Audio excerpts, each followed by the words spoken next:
Sahabat Hutardi Georgia yang mutuah, pada pagi yang berbahagia ini kami berkunjung ke taman atau kebun yang paling besar di Gandapura, yaitu kebun jagung miliknya Tengku Rizal, Kurugo, Gandapura Piren.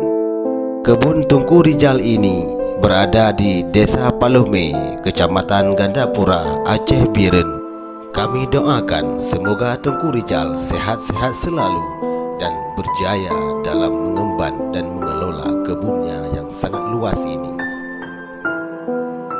Diperkirakan jagung ini akan bisa dipanen dalam jangka sebulan lagi ke depan. InsyaAllah berjaya selalu Tengku Rizal. Salam sukses.